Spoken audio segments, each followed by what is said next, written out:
Welcome back to the Deep Dive. Today, we're tackling something, well, huge. Humanity's seemingly endless fascination with predicting its own end. We're looking at basically 2,000 years of failed doomsday dates. It really is this eternal calendar of catastrophe, isn't it? Yeah. We've gathered quite a bit of material here, stretching all the way from early Christian thinkers right up to, modern worries about AI. It's kind of staggering when you see it all laid out. It is. The sheer persistence is remarkable. Okay, so let's unpack this a bit. Our goal here isn't just to list every failed date that would take forever and be, frankly, a bit grim. Right. The real mission, for you listening, is to spot the patterns. What are the psychological reasons behind this? How have these predictions changed with history and culture? We want to give you a shortcut to understanding this enduring anxiety about the end times. And when you first look at this huge list, one thing jumps out immediately. Most of these predictions, especially historically, are tied very closely to the Abrahamic religions. Judaism, Christianity, Islam. Exactly. They're focused on things like the rapture, the last judgment, the second coming, these big eschatological events. But it's not just vague prophecy, is it? There's often this attempt to pin it down with numbers. Oh, absolutely. That's what's so interesting. You see these really complex, sometimes kind of convoluted mathematical calculations, people digging through scripture, trying to work out exactly when, say, 6,000 years will have passed since the supposed creation of the world. That 6,000-year mark, why is that number so important? It comes up again and again. Well, it's not random. Our sources point to interpretations, particularly from Genesis, the 6 days of creation followed by a day of rest. Okay. So in some traditions, like interpretations of the Talmud, history itself is seen as this 6,000-year work week for humanity. Ah, I see. So the seventh millennium, after 6,000 years, that's the big shift. The Sabbath. Precisely. That's meant to be the Messianic age, the Great Sabbath, or just the definitive end of the world as we know it. And the pressure to figure out exactly when that 6,000-year deadline hits, that's driven countless predictions and movements. And this obsession with a date, it's not just ancient history. It translates into real anxiety even now. I was looking at the polling around the whole 2012 thing. Yeah, that data is pretty eye-opening, isn't it? Across 20 countries, something like 14% of people genuinely believe the world could end in their lifetime. 14% globally. That's a lot of people living with that specific fear. And it spiked even higher in some places. It was 22% in the U.S. and Turkey. Wow. And the research around those polls, it showed something interesting about who tends to believe this most strongly. Who was it? It was more prevalent among people with lower levels of formal education, lower incomes, and maybe surprisingly, people under 35. That pattern, it suggests something about maybe feeling less secure, right? If you're young, maybe not economically stable, perhaps the idea of a definite end, even a scary one, offers some kind of structure the present doesn't. It could be. It potentially simplifies things. It sort of defines the danger, makes it feel more manageable than, say, slow climate change or economic uncertainty. And that really leads us right into the next big question. The psychology and the purpose behind it all. Right. What's driving this? We tend to think of these as purely religious things, but the sources show it's often deeply tangled up with social factors, politics, psychology. What about historical manipulation? How is that used? Oh, massively. Historically, these prophecies were often very practical tools for rulers or religious leaders, not just about saving souls. How so? Well, they could be used to distract people from real, immediate problems, poverty, war, famine, if everyone's focused on the imminent last judgment. They're less likely to complain about the king or the bishop. Exactly. They're less likely to demand changes right now on Earth. It was the ultimate look over there tactic. And sometimes worse than just distraction. Definitely. It was often used to stir up hatred, to solidify us versus them. If you look at medieval Christian predictions, for instance, the sources show they frequently targeted Jewish communities. Right, blaming them somehow. Yeah, casting them as agents of the Antichrist or obstacles to the second coming. It became a justification for persecution, wrapped in religious language. And this wasn't just aimed outside the faith, right? Christians used it against other Christians too. Oh, all the time. During the Reformation, you'd see French prophets or Lutherans painting their enemies, maybe the English, maybe Catholics, as the bad guys destined for doom in their end-time scenarios. So the apocalypse becomes a way to give your current political squabbles divine weight. Absolutely. You project your earthly conflicts onto this cosmic screen. God's on our side, and the end will prove it. Okay, that's the sort of external manipulative side. But what about internally? Psychologically, why do individuals buy into these predictions, often changing their whole lives based on them? Psychologists have a few key ideas here. One of the most powerful is this concept of fear reduction. Sounds counterintuitive, right? Fearing the end reduces fear. Yeah, how does that work? Well, think about the dangers we actually face. Yeah. Climate change, pandemics, economic instability. They're huge, complex, slow-moving, kind of Overwhelming, yeah. Hard to get your head around. Exactly. They can feel paralyzing.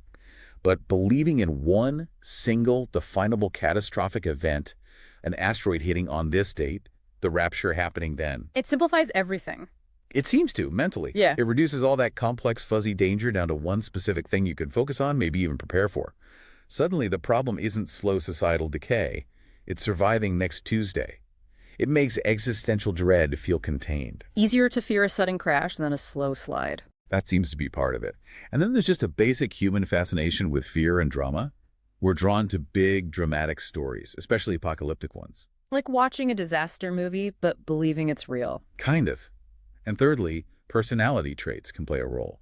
Feelings of paranoia, or maybe a deep sense of powerlessness in the world. So if you feel powerless, believing in an ending where your group is saved or proven right while the rest of the world collapses, that gives you a feeling of control, or at least vindication. It can provide a powerful psychological boost, yeah. A sense of meaning or special knowledge in a world that otherwise feels chaotic and indifferent. And the cultural context matters here too, right? The fact that these Abrahamic religions are so widespread. Hugely important. These traditions have, for centuries, encouraged people to expect a future that's radically different from the present. A dramatic transformation, a sharp break. It sort of primes the pump for accepting radical change narratives. It does. It creates this cultural readiness, almost an expectation. And that helps fuel even secular end-time stories. Think about 2012 again. Right. That wasn't based on the Bible at all. No, it was a misreading of a completely different culture's calendar. But it tapped into that same underlying cultural script. Some big, powerful force is coming to bring everything crashing down. Whether it's God or a mythical planet called Nibiru, the basic story structure felt familiar and compelling to many. It's like a reusable plot device we just keep adapting. Okay, let's actually step back into the history now. This is where it gets really interesting, seeing the sheer variety over the centuries, starting right back in the early days of the Common Era. Right. The anxiety was there almost from the beginning among early church figures. They really felt they were living in the final days. You have people like Hippolytus of Rome, Sextus Julius Africanus, Irenaeus, Yep. all predicting Jesus would return around 500 CE. And the methods they used. One of the calculations mentioned in our sources actually tried to derive the timeline from the dimensions of Noah's Ark. Seriously, based on the boat's measurements. Yeah, trying to somehow extract a date from the ark's size. It shows this intense desire to find some kind of mathematical certainty, even if it seems bizarre to us now. It's forcing numbers onto faith. And when 500 CE came and went... Well, Sextus Julius Africanus just recalculated for 800 CE. Yeah. It's the classic move. Date fails, adjust the math, try again. And then there's the big one, the year 1000. The myth around that is huge. Yeah, Pope Sylvester II, other clerics, predicting the millennium starting January 1st, 1000 would be the end. Now, some historians today say the panic level might have been exaggerated later on. That's true. There's debate about the scale. Yeah. But the traditional accounts talk about real consequences. Riots in some areas, huge numbers of people undertaking difficult pilgrimages towards Jerusalem. Wanting to be at ground zero for the second coming. Exactly. People were willing to abandon their homes, their lives, based on this belief. It shows the power of the expectation. Okay, moving into medieval times.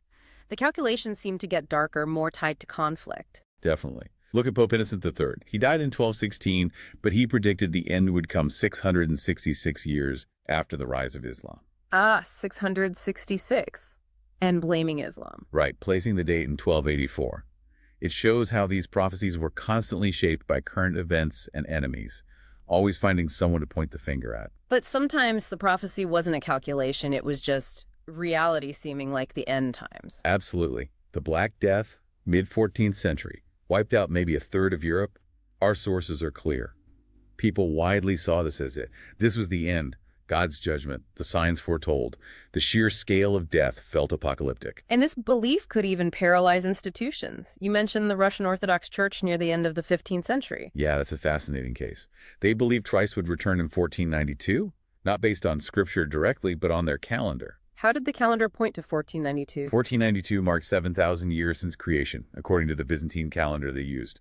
It was the end of the 7th millennium, so the end of time. And they were so sure about this. So sure that back in 1408, the church officially stopped calculating the date for Easter beyond the year 1491. They literally stopped planning because they thought the world wouldn't exist. Why bother? If 1492 is the end, no need for future calendars. Yeah. That's commitment.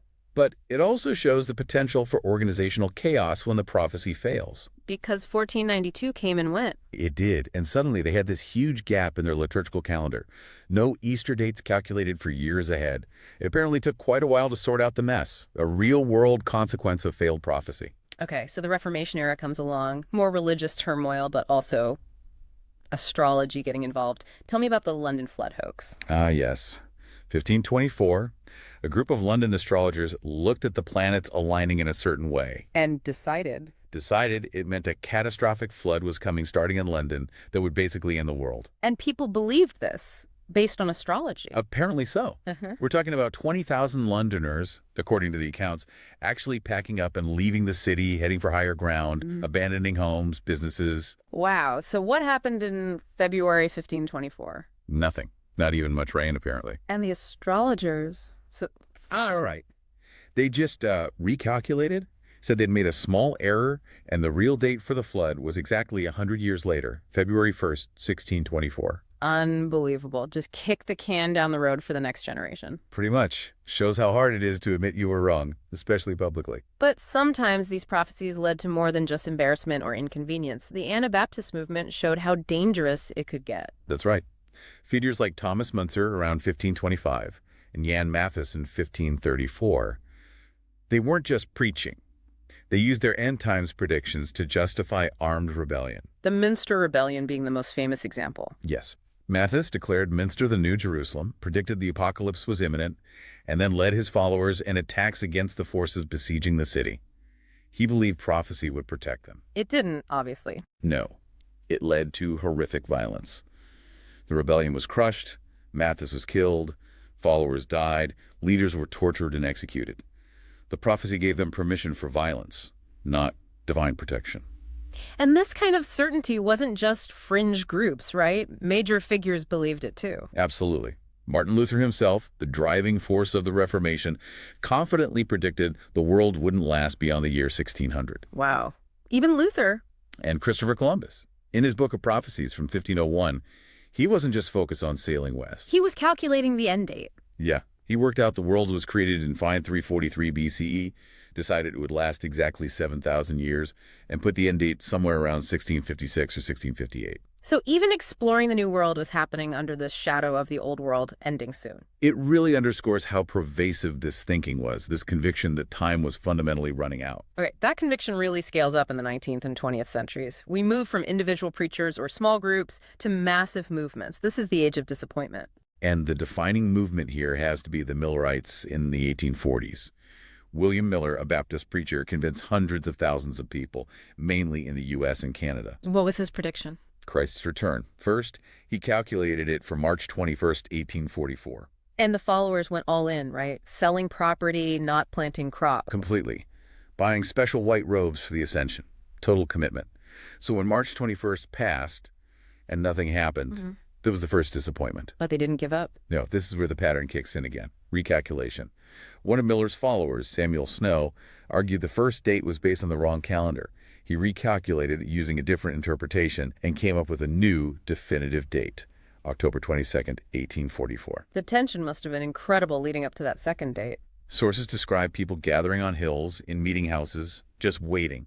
Complete silence, expecting the heavens to open. No, nothing. Again. Nothing again. And this time, the psychological impact was devastating. That failure, October 22nd passing uneventfully, is known as the Great Disappointment. This really gets into the psychology of belief, doesn't it? What do you do when something you've invested everything in is proven definitively wrong? Do you just walk away? That's where cognitive dissonance really takes hold. It's incredibly hard to admit you were completely wrong, that you sacrificed so much for nothing. So instead of the movement just dissolving, It changed. it fractured, but it survived by reinterpreting the failure. They didn't decide Miller was wrong about the date being important. They decided he was wrong about what happened on that date. How did they reinterpret it? Several new denominations emerged from the ashes. The most well-known are the Seventh-day Adventists. Their explanation was that, yes, October 22nd, 1844 was crucial, but Christ hadn't returned to earth. Instead, he had moved into the most holy place in the heavenly sanctuary to begin a new phase of work. Ah, so the event happened just invisibly in heaven. Clever way to save the date. It preserved the core belief while explaining the lack of visible evidence. It shows how failure can actually spur doctrinal innovation and keep a movement going. Okay, moving into the 20th century. The predictions continue, but now there's a new factor. Mass media amplifying the fear. Definitely. Halley's Comet in 1910 is a prime example. An astronomer, Camille Flammarion, made a somewhat irresponsible comment. What do you see? He noted the comet's tail contained a gas, cyanogen, and speculated it might impregnate the atmosphere and possibly snuff out all life. He did add it wouldn't destroy the planet itself, but... But that detail got lost in the headlines, I bet. Completely. Newspapers ran with the toxic gas comet angle. Yeah. And you saw this very modern reaction. Mass panic, fueled by media. People started buying comet pills. Comet pills. Seriously, what were they supposed to do? Protect you from the cyanogen gas, Right. supposedly. They were just sugar pills or useless patent medicines, of course. Yeah. But people were desperate, buying them up, sealing their windows. A real media-driven frenzy based on a misunderstanding. And when we talk about 20th century prophecies and revisions, we have to mention the Jehovah's Witnesses. Yes, they emerged from that earlier Bible student movement, which itself came after the Millerite disappointment. And they became, well, experts at prediction, failure, and revision. The number of dates is kind of dizzying. Charles Taze Russell started it, predicting a physical return of Jesus in 1874. Correct. When that didn't happen, Russell didn't say, oops. He revised the doctrine. Christ had returned in 1874, just invisibly. Ah, the invisible return again. It's a useful concept. Then he predicted the final battle of the great day of God Almighty would reft up by October 1914. Well, World War I started then. Close, maybe? Close, but not the predicted end of all earthly kingdoms. No. So the predictions continued under the later leadership, the International Bible Students Association. They predicted Christendom shall be cut off in 1918. Didn't happen. Nope. So they revised again to 1920. That was meant to be the year earthly governments vanished, worldwide anarchy, then the kingdom of God. Still waiting on that one. And the Jehovah's Witnesses kept going with this. Yes, using that same 6,000-year framework. They pointed to 1941 during World War II.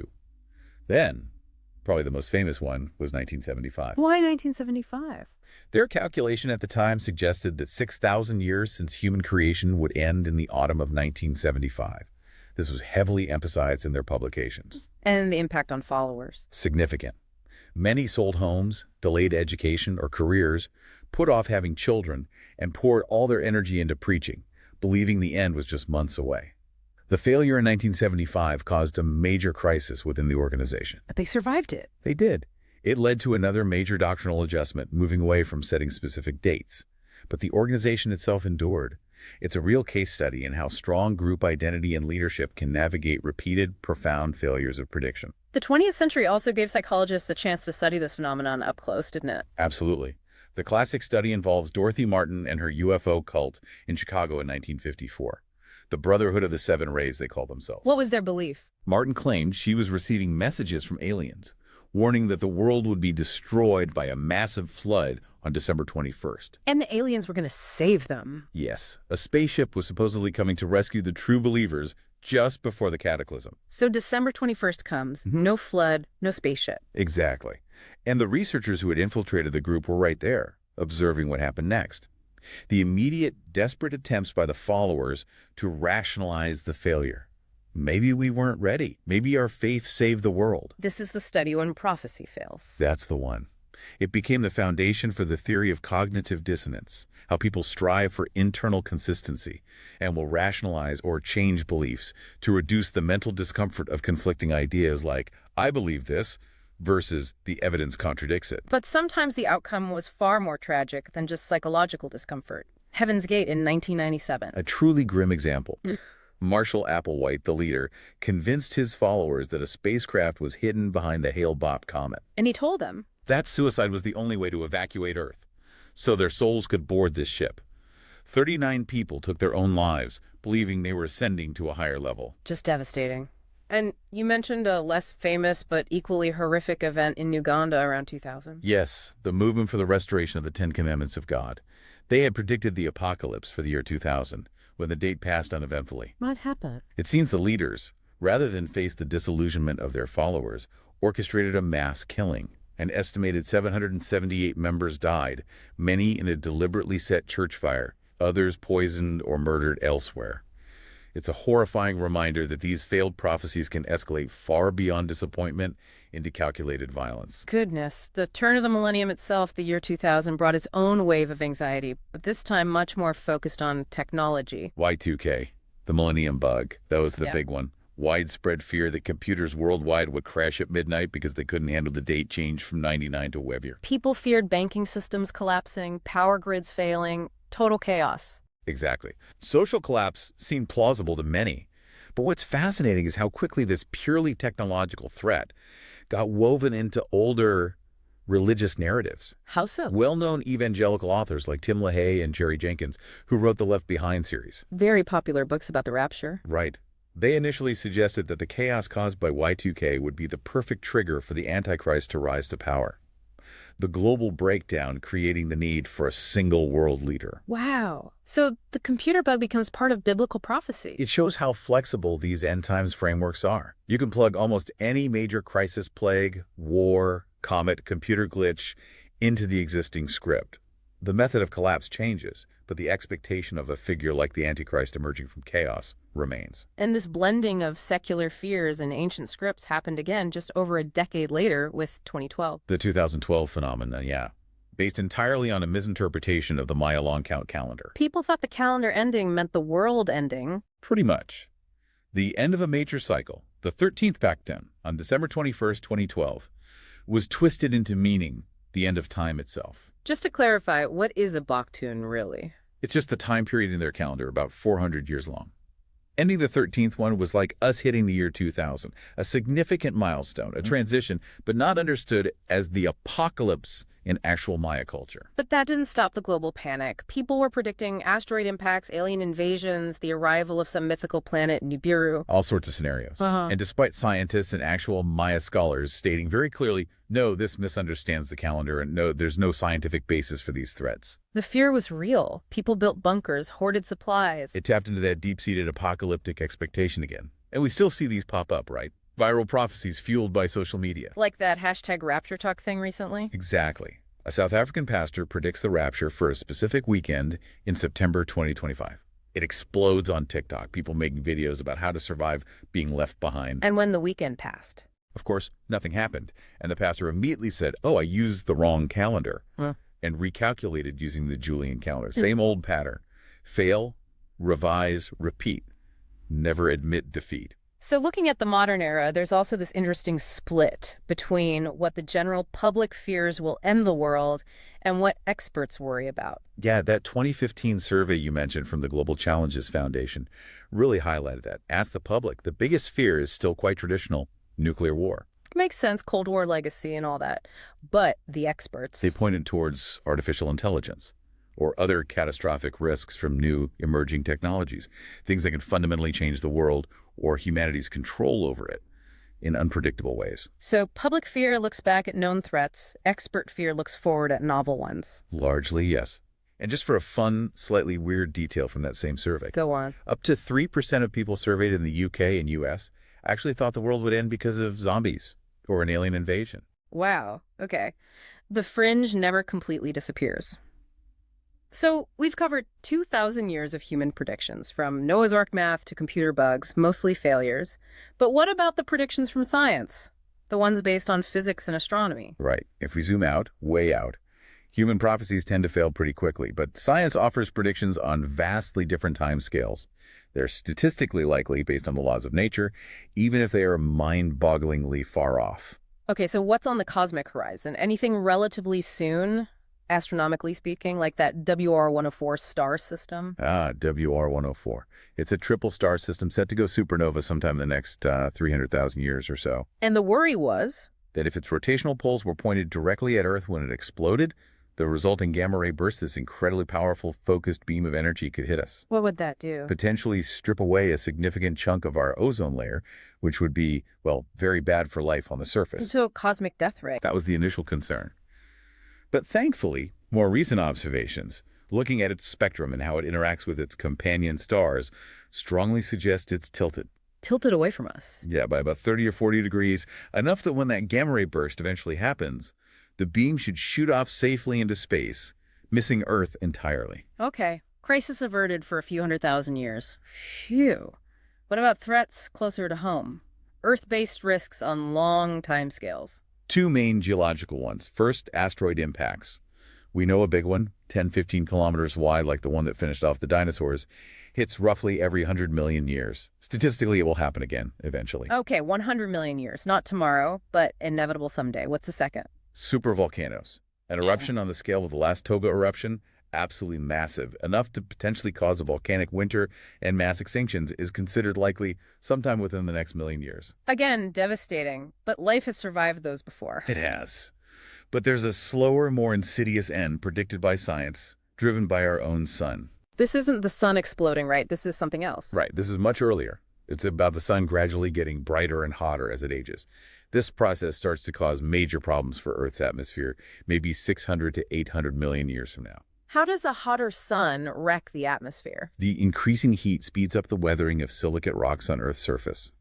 This process pulls CO2 out of the atmosphere. Okay, less CO2. And at the same time, the heat stresses plant life. Eventually, the CO2 level drops so low that plants can't photosynthesize effectively. Specifically, the common C3 pathway fails. C3 pathway, that's what most plants use, right? The vast majority. So if they can't breathe CO2, they die off on a massive scale. And if the plants die? They stop producing oxygen. The free oxygen in the atmosphere gradually disappears. Which means? The end of aerobic life. Anything that needs oxygen to breathe, animals, us, most complex life dies out. This atmospheric collapse could make complex life impossible, maybe 1.3 billion years from now, leaving only very simple microbes, maybe. It's the end of the biosphere as we recognize it. That's bleak. A slow suffocation driven by the sun getting warmer. And that's even before the sun really changes. Exactly. The truly dramatic end for the planet itself comes later, when the sun runs out of hydrogen fuel in its core. That's expected somewhere between 1 and 5 billion years from now. What happens then? It swells up into a red giant star. Its outer layers will expand enormously. It will definitely scorch the Earth, boil away the oceans, and it might even expand far enough to completely engulf and vaporize the planet. So Earth is either incinerated or swallowed whole. That's the likely fate of the planet itself. But even that isn't the ultimate end, cosmically speaking. There's an end beyond the end of Earth. The scientific consensus points towards something called the heat death of the universe. This is projected way, way into the future. We're talking 10 years. 10, followed by 100 zeros. I can't even picture that number. It's astronomical, doesn't even begin to cover it. The idea is the universe keeps expanding, everything spreads out, eventually all stars burn out, black holes evaporate, until the universe reaches a state of maximum entropy. Basically, all energy is evenly spread out. There's no difference in temperature, no energy gradients, nothing to drive any kind of process, work, or life. Just cold, uniform, dead silence. The ultimate end state. Wow. Okay. From a miscalculated flood in 1524 to the heat death of the cosmos 10 years away, we've covered quite the range. We really have. So let's try to bring it back. We've looked at 2 millennia of these predictions. Roman cults, medieval monks, astrologers, Millerites, UFOs, Y2K, AI fears. The sheer number of failed dates is almost comical, in a dark way. But the underlying impulse, that drive to predict the definitive end, it just keeps going. The reasons change, the methods change, scripture, stars, computers, but the prediction itself persists. So the big takeaway, after looking at all this, maybe the obsession with predicting the apocalypse isn't really about knowing the future date. It seems much more about our needs in the present, doesn't it? It seems to be this very human way of trying to draw lines, find meaning, maybe feel some sense of control or significance when faced with a world that feels chaotic or scary. Yeah, defining the ultimate boundary to make today feel more manageable. And we talked about critical thinking being so important with all the information flying around today. So maybe the final thought for you listening is this. When you look at this whole long history, what strikes you? Is our modern focus on, say, a technological apocalypse, AI running wild nuclear war, is that really just the same old religious idea of a final judgment, just dressed up in secular clothes? Is this fear of the future just a constant part of being human, always finding new costumes to wear? Something to think about next time you see a headline predicting doom. For now, thank you for joining us on The Deep Dive.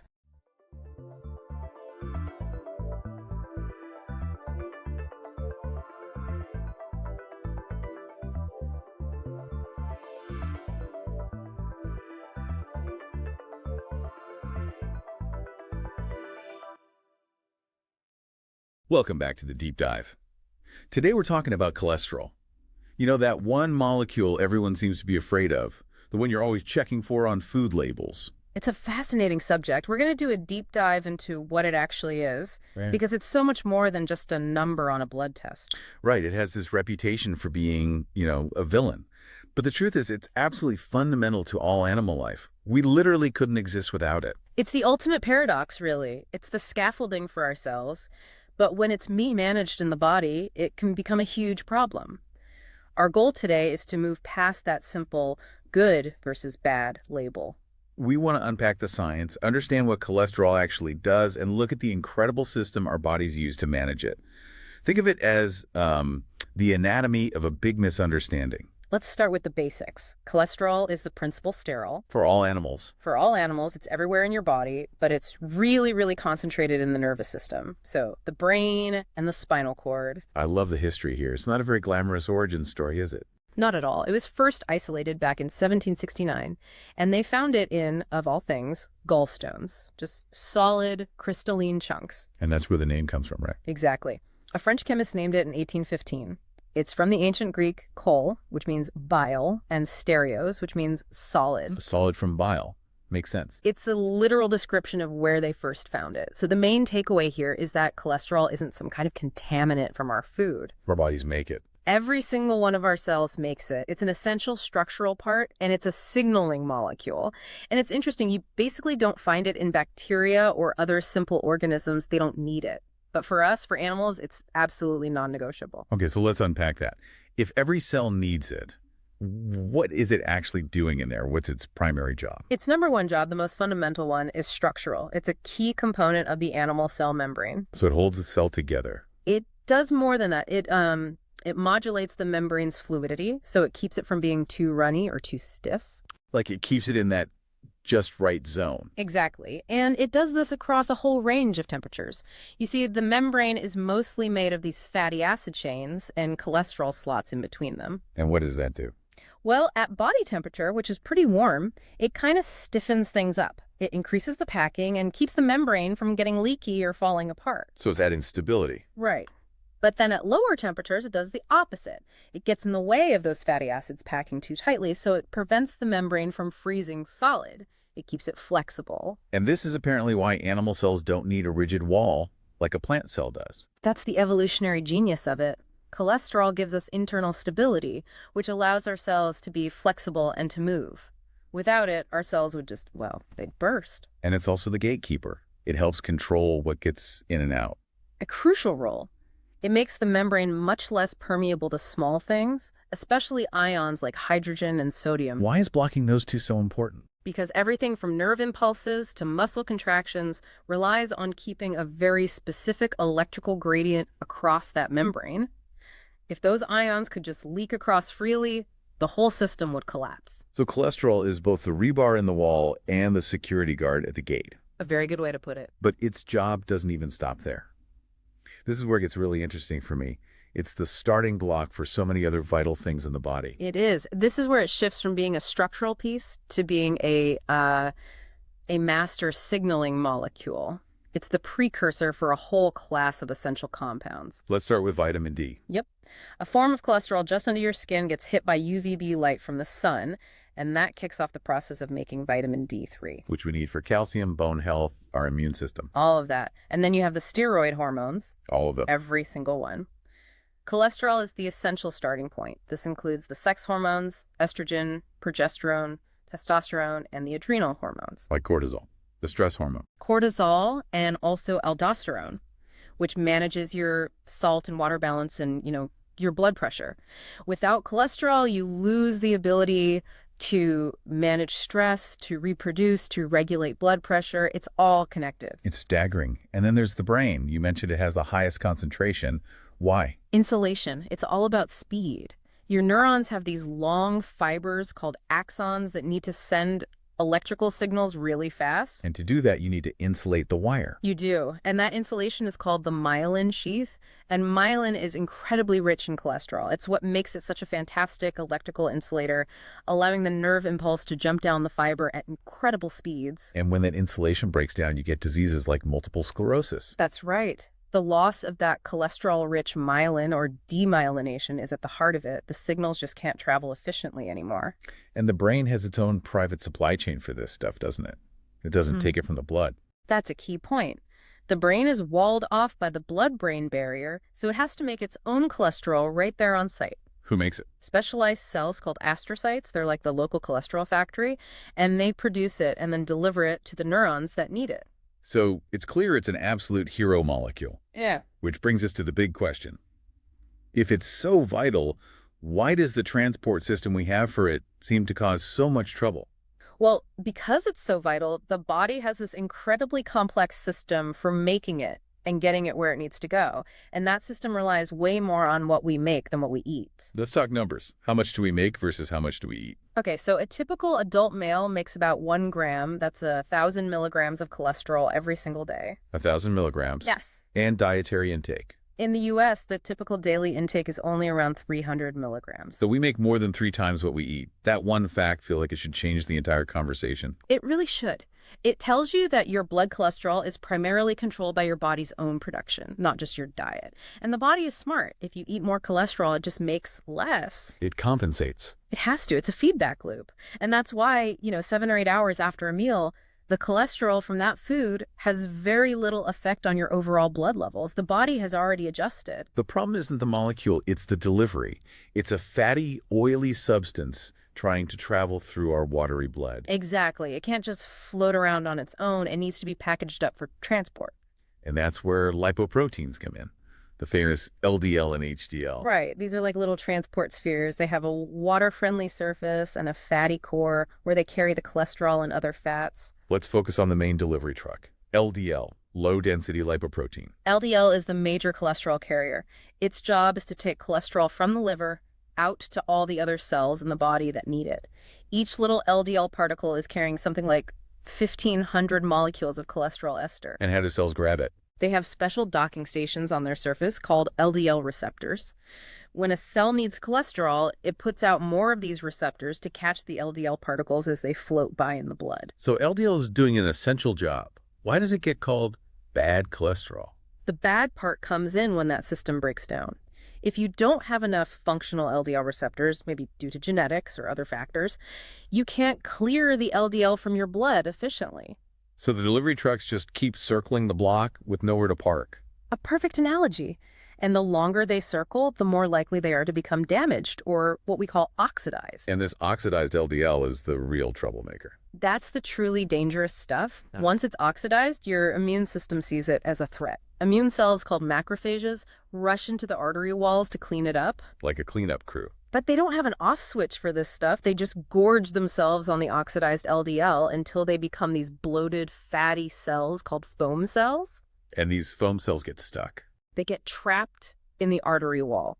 And that buildup of foam cells is the very beginning of an atherosclerotic plaque. That's the process that narrows arteries and leads to heart attacks and strokes. So it's not the LDL itself, but the oxidized LDL and the immune system's overreaction to it. That is the core of it. Which brings us to the hero of the story, HDL, high-density lipoprotein. The good cholesterol. What's its job? HDL is the cleanup crew. Its job is what we call reverse cholesterol transport. It goes around to the tissues and even into those early plaques and collects excess cholesterol. It's like a garbage truck. It is. It mops up the excess and carries it back to the liver. And what happens at the liver? The liver can then get rid of it from the body, usually by converting it into bile acids. So HDL completes the loop, preventing that dangerous buildup in the arteries. Which explains why having higher levels of HDL is linked to better health. You need the delivery trucks, the LDL, but you absolutely have to have an efficient cleanup crew, the HDL. It's a beautifully designed balancing act. The problems start when either delivery or cleanup fails. Okay, so the body clearly has a powerful system for managing all this. Let's talk about the control room. How does a cell know when to make more cholesterol? And how do drugs like statins tap into that? The regulation is incredibly precise, and it all comes down to one key enzyme. It's called HMG-CoA reductase. That's the one you always hear about. Why is it so important? Because it controls the rate-limiting step in the whole manufacturing process. It's the main faucet. Yeah. If you want to make less cholesterol, you turn down this enzyme. And that's exactly what statins do. Precisely. Statins block this enzyme. They jam up the production line, so your body just makes less cholesterol. But that's not all they do, is it? There's another, maybe even more important effect. Yes, this is crucial. When a liver cell realizes its internal cholesterol production has been shut down by a statin, it thinks there's a shortage. So it panics. It goes into emergency mode. It starts putting out way more of those LDL receptors on its surface. It's trying to scavenge as much cholesterol as it can from the blood to fix the perceived shortage. So it starts pulling all that circulating LDL out of the bloodstream much faster. Exactly. So statins have this powerful 1-2 punch. They reduce production and they increase clearance from the blood. And that dual action is why they're so effective. And the mechanism for this, the SREBP pathway, was Nobel Prize-winning science. It's one of the most elegant feedback loops in biology. Basically, there's a protein called SREDP that's held captive in part of the cell when cholesterol levels are high. But when levels drop. It gets released, it travels to the cell's nucleus and acts like a master switch, turning on the genes for making more cholesterol and, critically, for making more of those LDL receptors. It's just a stunningly complex system for managing one single molecule. It really is. And it shows why, in a clinical setting, we focus so much on LDL levels. That's the real risk metric. The goal for most people is to get their LDL below 100 milligrams per deciliter. And we know that lowering it with statins works. The evidence is overwhelming. For about every 40 points you lower your LDL with a statin, you reduce your risk of a major cardiovascular event by about 21%. That's a huge impact. So let's bring this back to diet for a moment. How has this new understanding changed the advice we get about food? Well, we know animal foods have cholesterol because animal cells make it, but plants don't really. They make something similar called phytosterols. And those are actually good for us. They are. They compete with cholesterol for absorption in your gut, so they can actually help lower your cholesterol a bit by blocking its absorption. So this understanding that internal production is king and that what we eat is less important led to a big change in dietary guidelines. A huge change. In 2015, the U.S. dietary guidelines officially dropped the strict 300 milligram a day limit on dietary cholesterol that had been in place for decades. Because the science showed it wasn't the main driver. Right. They replaced it with more general advice to, eat as little dietary cholesterol as possible. But the main focus shifted to overall healthy eating patterns. Things like the Mediterranean diet, which are good for your heart, for a whole host of reasons, not just cholesterol. It really brings the whole story full circle. We've moved from just counting milligrams in eggs to appreciating this incredibly sophisticated internal system. We have. So to summarize our deep dive, cholesterol is not the villain. It's an essential building block for our cells, our hormones, our nervous system. And our bodies manage it with this stunningly complex transport and regulation system. The problem isn't the cholesterol itself, it's a breakdown in the balance of that system. A breakdown between delivery and cleanup. Precisely. And I want to leave you with one final thought. This molecule is so unique that it even has a life outside of biology. What do you mean? Well, certain derivatives of cholesterol can form something called a cholesteric liquid crystal. Liquid crystal. Like in a TV screen. Sort of. The amazing property of these specific liquid crystals is that they change color based on their temperature. Really? Yes. So they are used commercially in things like those forehead strip thermometers that change color or in temperature-sensitive paints.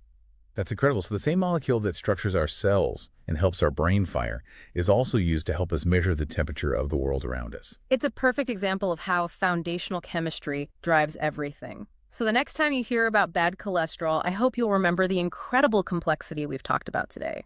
The real story isn't just on your plate, it's in the beautiful, intricate regulation inside every one of your cells.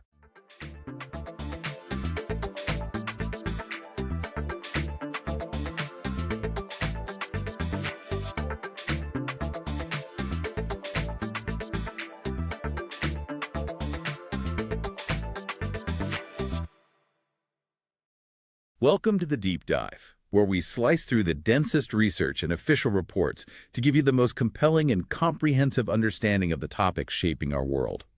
Today, we are doing a deep dive into an institution. And it's more than just an exam, really. We're focusing on the College Scholastic Ability Test in South Korea, also known as the Suneung. Exactly.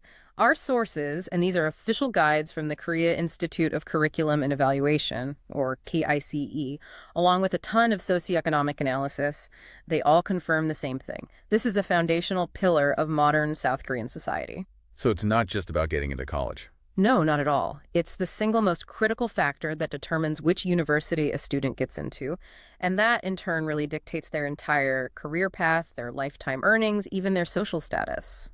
So our mission today is to get into the weeds of this, the rigor of this 9-hour test, the academic complexity, and just the incredible logistics behind it all. And to really appreciate the stakes, you have to start with the scale. This is the ultimate hook. The Suneung is the day the world stops. And, I mean, we're not talking about a regional thing or schools just letting out early. No, this is the effective pausing of a modern high-speed economy, all for the sake of about 500,000 students. It's an unbelievable display of a national priority. It is. Every year, on the Thursday of November, everything else takes a backseat. Our sources listed out. Banks, government offices, they delay their opening hours. Major construction projects. They just stop. They're told to halt any noisy activity. Even military training gets suspended or postponed. The whole country just focuses on creating the perfect testing conditions. And the economic impact is real. The KRX stock markets in Seoul and other cities actually open late. Yeah. That one fact just blows my mind. When a nation's financial heart literally delays its beat to protect the focus of its students, that tells you everything. It tells you this exam is tied directly to the national identity. It's the culmination of 12 years of relentless study, and the entire national infrastructure is mobilized to minimize any tiny external variable that could hurt a student's score. Okay, so let's unpack the schedule of the day itself, because the endurance required here it's immense. It really is. This isn't like taking an SAT on a Saturday morning and then you're done. Students have to be in their seats, settled, by 8:10 a.m. And they aren't released until the very last period ends at 5:45 p.m. So you're looking at a full cognitive marathon. It runs nearly 10 hours from start to finish. And it's designed that way. It's not just testing knowledge. It's testing your mental fortitude under really extreme pressure. Now, most of it is multiple choice, right? The vast majority, yes. But there's this one technical detail in the mathematics section that perfectly illustrates the demand for absolute precision. The math anomaly. Exactly. Out of 30 questions in that section, 9 of them are short answer. And what's critical here is that you have to write in a specific positive integer, anything from 0 to 999. So no guessing. No safety net at all. No multiple choice options to eliminate. If your calculation is off by even a tiny bit, or you make one small arithmetic error, the question is just wrong. Yeah. 0 points. It demands total error-free calculation. Okay, let's talk about the logistics, because this is where the national commitment goes from impressive to, well, almost absurd. Right. My favorite detail has to be the aviation one. You don't really grasp the scale of this until you realize they are grounding commercial airplanes. For a 25-minute listening test, yes, that is the official policy. During the English listening portion. Yep. All planes taking off or landing, they're held or diverted all across the entire country. Just so the engine noise doesn't interfere with the audio. It's a massive centralized air traffic control operation focused purely on the sound quality inside thousands of classrooms. That is just phenomenal. But you see similar efforts on the ground too, right? With public transport. Oh yeah. Metro and bus services are immediately increased. They do everything they can to prevent any chance of traffic delays. And if that doesn't work, if a student is stuck in a jam and panicking, the police step in. Our sources confirm it. Officers are deployed across the cities specifically to find late students and escort them to their testing sites. on motorcycles. On motorcycles, sirens blaring. It basically becomes a state-level emergency response just focused on punctuality. Which is amazing, but doesn't that highlight a sort of core flaw? I mean, why is being late so catastrophic? You're disqualified if you miss the first section, that it requires this kind of response. That lack of flexibility is it's baked into this hyper-meritocratic system. Any kind of leeway could be seen as an unfair advantage. And that meticulousness extends to the teachers administering the test. Like they have their own set of incredibly strict rules. Almost humorous rules. The sources list them out. No talking, no opening a window, no sniffling too loudly. And my favorite, no standing directly in front of a student's desk. You can't be a distraction in any way. The environment has to be completely sterile. And for the students, of course, no phones, no books, no food, nothing. Okay, so once this 9-hour gauntlet is finally over, we get to the scoring. And this is where it gets really technical. It's not a simple raw score, is it? Not for most of it. English and Korean history are exceptions, but for the core subjects, it's all about a highly specific, standardized score based on what's called a Stanning curve. And this standardization is really the heart of the whole meritocratic ideal. It is. It's designed to make sure a student's performance is measured relative to everyone else taking the test that year. It adjusts for how hard the test was. So if it was a brutally difficult test one year, students aren't penalized with low scores across the board. Let's break down the formula, because it's the key to this whole thing. The standardized score, which they call S, is calculated as S equals Z times sigma plus M. That formula is everything. The M is just an assigned mean, like 100 for core subjects, and sigma is the standard deviation. But the real star of the show is Z, the Z-score. And the Z-score is what exactly? The Z-score is your raw score minus the average score for that section, all divided by the standard deviation of that section. So Z is basically where you stand relative to everyone else. Let's try an analogy here. Please. Let's say student A gets a 90 on a test where the average was 70. And student B also gets a 90, but on a different test where the average was 95. Right. Same raw score, but very different performances. Exactly. Student B actually did pretty poorly compared to their peers, while student A knocked it out of the park. The Z-score captures that difference. It locks it in. It shows that student A is in a much higher percentile, no matter what the raw number says. And the full S formula just scales that, so universities can compare a score from 2023 objectively against one from 2025. Which means the goal isn't just to be right. It's to be right more often than everyone else. That's the pressure. It's a competition against the entire national cohort, standardized down to a decimal point. Let's move from the mechanics to the content itself. Yeah. Because the academic breadth here is just staggering. We're talking 6 sections covering everything from philosophy to advanced math. And we have to start with the Korean language section. 80 minutes, 45 questions. And this is so much more than just reading comprehension. It's about speed and accuracy of analysis. Under incredible pressure, the diversity of the reading passages is what really sets the Suneung apart. Students get 4 major articles from 4 completely different domains. Like what? So you might get one on reading theory itself, then another on humanities, maybe comparing 2 different philosophical texts. Then you get one on law and the economy. And these are not simple texts. No, you could be reading excerpts from the actual civil code or something on complex macroeconomics.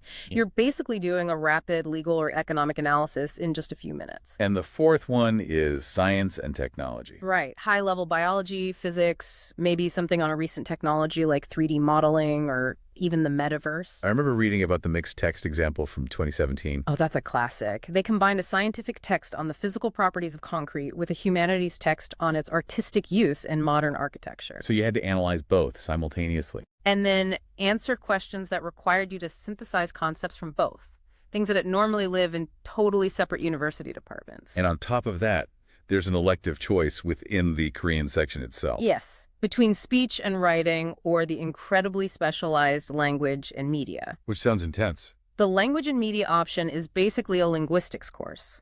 It demands deep knowledge of Korean phonology, syntax, morphology, even the history of the language, going back to medieval forms. It even gets into regional dialects. It can, yeah. It has covered the specifics of the Jeju language dialect. This is not casual reading. It is highly specialized scholarship. Okay, so after 80 minutes of that, they go straight into 100 minutes of mathematics. Right. And every single student, no matter their track, has to master Math 1 and Math 2. Which covers what? Math 1 is your pre-calculus foundation logarithms, sequences, trigonometry. Math 2 is where the calculus begins. Limits, differentiation, and integration. And after that mandatory core, they make a choice that pretty much defines their university path. That's the elective. You choose one from calculus, geometry, or probability and statistics. And that choice is hugely strategic. Hugely. The data is crystal clear. Calculus is the go-to for natural science majors engineering, physics, Probability and statistics is the standard choice for anyone in humanities, social sciences, or business. What about geometry? It seems to be the odd one out. It's the road less traveled, for sure. Only about 4% of students take it. And there's a fascinating strategic angle there because of the standardized scoring we talked about. Right, the Z-score. If you choose geometry and the group of students taking it happens to be a bit weaker that year, you could get a very high standardized school, even if your raw score isn't perfect. That there's a risk. A big one. If you're a science student and you choose probability and statistics instead of calculus, even if a university doesn't officially require calculus anymore, it might signal you're not as committed to high-level math. It's like a game of chess, not just doing the math problems. Exactly. And from there, they move to the 70-minute English language section, the one that grounds the planes. And that level of control is everywhere. The listening part, questions 1 to 17, is strictly limited to certain accents. General American English and Standard Canadian English. That's it. So no British accents, no Australian, no Irish. No, they explicitly exclude them. The goal is absolute fairness. They want to test language comprehension, not your ability to decode a thick regional accent you might not have been taught in school. It removes a variable. It simplifies preparation and ensures the material is accessible based on the standard curriculum. And the reading section is just as intense. It's not just about grammar. Not at all. It's about culture, Anglosphere culture. The texts often require a deep contextual understanding of U.S. and U.K. society. You'll see references to Chaucer, Shakespeare, Dickens. So to really understand a passage, you might need to know the historical context of, say, 19th century British social reform. Precisely. It's more than just parsing the sentence, and that cultural depth is paired with really rigorous linguistic analysis. The test will even ask about detailed spelling and grammar differences between U.S. and U.K. English. It's a linguistic, cultural, and literary exam all rolled into one. And that academic rigor is further complicated by the subordinate subjects. This is where you see the constant instability of the Suneung system as it tries to adapt to what universities and the public want. This is where students really have to commit to a science or humanities track, right? You choose up to 2 subjects. You do, but there are strict rules. You could choose, say, physics 2 and biology I, both sciences, fine. Or you could mix maybe chemistry or society and culture, also fine. But you can't mix certain things. Right. You can't pair a social studies subject like world history with a vocational one like principles of accounting.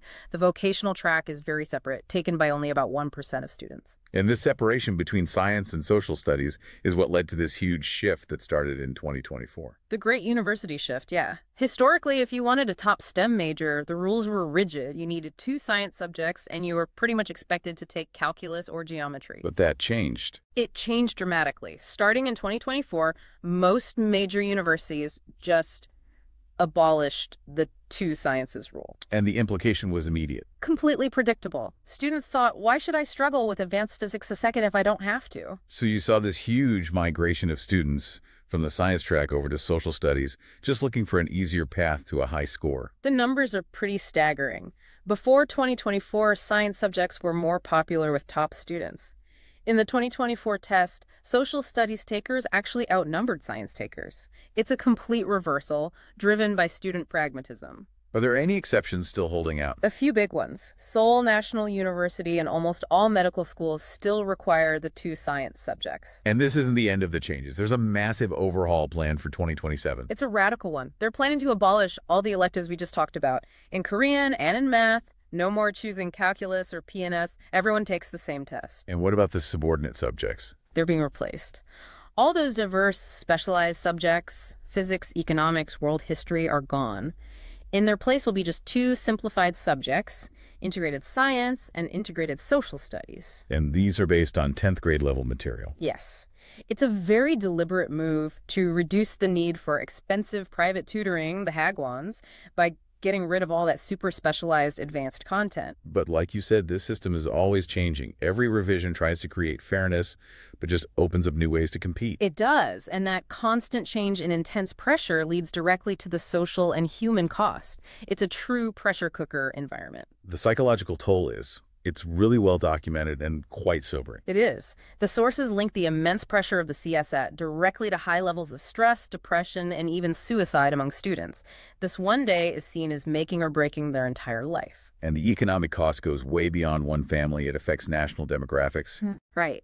The high cost of preparing a child to compete in this system is cited as one of the factors contributing to South Korea's declining birth rate. Parents feel the burden is just too immense. Which brings us back to that core debate about meritocracy. I mean, if the goal is pure fairness, but nearly 80% of students are relying on expensive private tutoring, Then it's not a level playing field. It's inadvertently become a system that advantages students from wealthier families. That's the central paradox. and we have the data on that. In 2023, the average monthly spend on private education hit a record high. 434,000, which is around $300 a month, and that's just the average. Many pay far more. And 78.5% of students are participating in this, spending over 7 hours a week in these private academies. The private sector has basically taken over Suneung prep. The government sees this, and they've been trying to fight back. Their big push has been to eliminate what are called killer questions. These are the notoriously difficult, almost esoteric questions that often go a little bit beyond the high school curriculum. Exactly. They're the kind of questions that the Hagwons specialize in teaching. They drill students on the tricks and the edge cases. And the government tried to get rid of them in 2023, but it didn't really work. It didn't. So they renewed the effort for the 2024 exam, specifically targeting these questions to try and break that cycle of dependence on private tutoring. It's an ongoing battle. All this instability and pressure, it just breeds so much anxiety, which can lead to some strange behavior. Let's go back to the Onada incident. Yes. It's a classic anecdote that just perfectly captures the desperation. In the mid-90s, this rumor started spreading among students. A superstition. A powerful one. The rumor was if you had the S-shaped emblem from a Hyundai Sonata the third car, you'd get into the top university, Seoul National. And what about the Roman numeral 3 from the car? That was supposed to grant you a perfect score on the test. So what happened? Widespread vandalism. Anxious students started secretly prying the S and 3 emblems off of parked cars all over the country. It got so bad that Hyundai itself had to step in. They did. Hyundai Motors had to start a free emblem replacement service for Sonata the third owners. When a car company has to react to that kind of a national rumor, the pressure has reached a crisis point. To really understand this whole institution, we have to look behind the curtain at how the test is actually made. And this is not just a few professors in an office. This is a full-blown national security operation run by KAs. So who are the people writing this life-altering test? They're carefully selected university professors and very experienced high school teachers, and they're split into two isolated groups: the creators who write the questions and the reviewers who check them for any possible error or bias. And the whole process happens in total lockdown. Total isolation. Everyone signs a non-disclosure agreement. Then they're sequestered in remote government-owned hotels or training centers for weeks. No contact with the outside world, no phones, no internet, no leaving. You can't just lock people away like that without support. Of course not. They have a full support staff on site with them. Cooks, doctors, pharmacists, nurses. Everyone needed to keep the operation running without any external contact. And the security. It's handled at the highest level. The Korean National Police and the National Intelligence Service, the NIS, provide physical security and surveillance for the entire period. It's a huge undertaking. And before the real Suneung in November, students have a whole series of official mock tests. These are crucial. The preliminary CSATs, or PCSATs, they're like the PSAT for the SAT in the U.S. They're official trial runs. And there are two different types, right? The NUAT and the CSAT simulation. Right, and they serve different purposes. The NUATs are run by local education offices. They're mostly for high school students to gauge their progress and for schools to see where they stand. Seniors take those throughout the year. March, April, July, and October. And that schedule is designed specifically so it doesn't conflict with the more important test, the CSAT simulation. The simulation run by KCEX itself. The very same institution that writes the final exam. This is their failsafe. They introduced it after the test had some disastrous difficulty-setting failures in the early 2000s. So this is how they calibrate the real thing. Exactly. It's held in June and September, and the September one is the ultimate barometer. It covers the entire curriculum, just like the real Suneung. KSU uses those results to finalize the difficulty, adjust the questions, and predict how the entire cohort will perform. So for a student, that September simulation score is the most accurate predictor of how they'll do in November. It's the single best indicator they have. The whole year is just this relentless cycle of assessment, all designed to make sure there are absolutely no surprises on test day. So we've dissected this from every angle. From the extreme logistics grounding planes and police escorts to the incredible academic complexity, it's a remarkably efficient, objective, merit-based system. It is, but it comes at a huge human cost. It fuels this massive, expensive private education industry, causes immense psychological distress, and even impacts national demographics. And it's always in flux, like the big shift away from science tracks in 2024 and this radical overhaul coming in 2027. You should now have a really deep, comprehensive understanding of these 9 hours that can define a life, the massive infrastructure it takes, and the cultural anxiety it both reflects and creates. So we'll leave you with this final provocative thought. The government's goal for 2027 is to simplify everything. Get rid of the killer questions, test more foundational 10th grade level material. But if they succeed, and every single student is suddenly taking a much easier, more standardized test, what new form of competition arises? If excellence isn't enough to separate the top students anymore, what happens when the only thing that matters is absolute, flawless, errorless perfection? What kind of preparation system will emerge when the entire game is about who can achieve a perfect score and who makes a single mistake?